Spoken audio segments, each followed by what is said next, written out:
بسم اللہ الرحمن الرحیم۔ سبحان نام رکھنا کیسا ہے؟ توجہ کے ساتھ سن لیں۔ کچھ خاص اسماء ایسے ہیں، نام ایسے ہیں جو وحدہ لا شریک پروردگار کے لیے خاص ہیں۔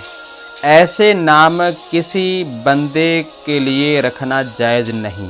مثلا سبحان کہ اس کا معنی پاک ہے، ہر عیب سے پاک، تو یہ صفت صرف اللہ وحدہ لا شریک کی ہے، لہٰذا سبحان کسی بندے کا نام نہیں رکھنا چاہیے۔ اگر رکھنا ہے تو پھر عبد سبحان وغیرہ رکھنا چاہیے۔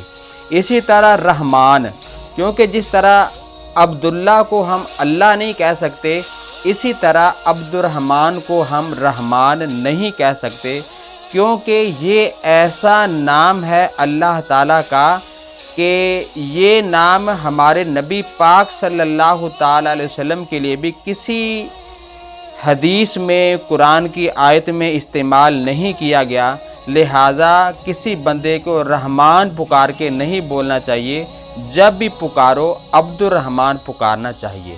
اسی طرح قیوم لفظ ہے، ہم رکھ تو لیتے ہیں لیکن ہم قیوم کہہ کے پکارنا شروع کر دیتے ہیں۔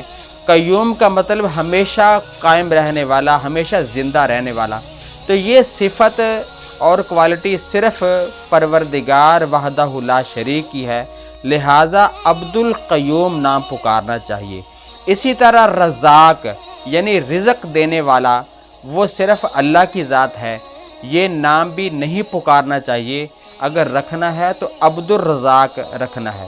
اسی طرح خالق، خالق کا معنی ہے تخلیق کرنے والا، یہ صفت بھی اللہ تعالیٰ کی ہے۔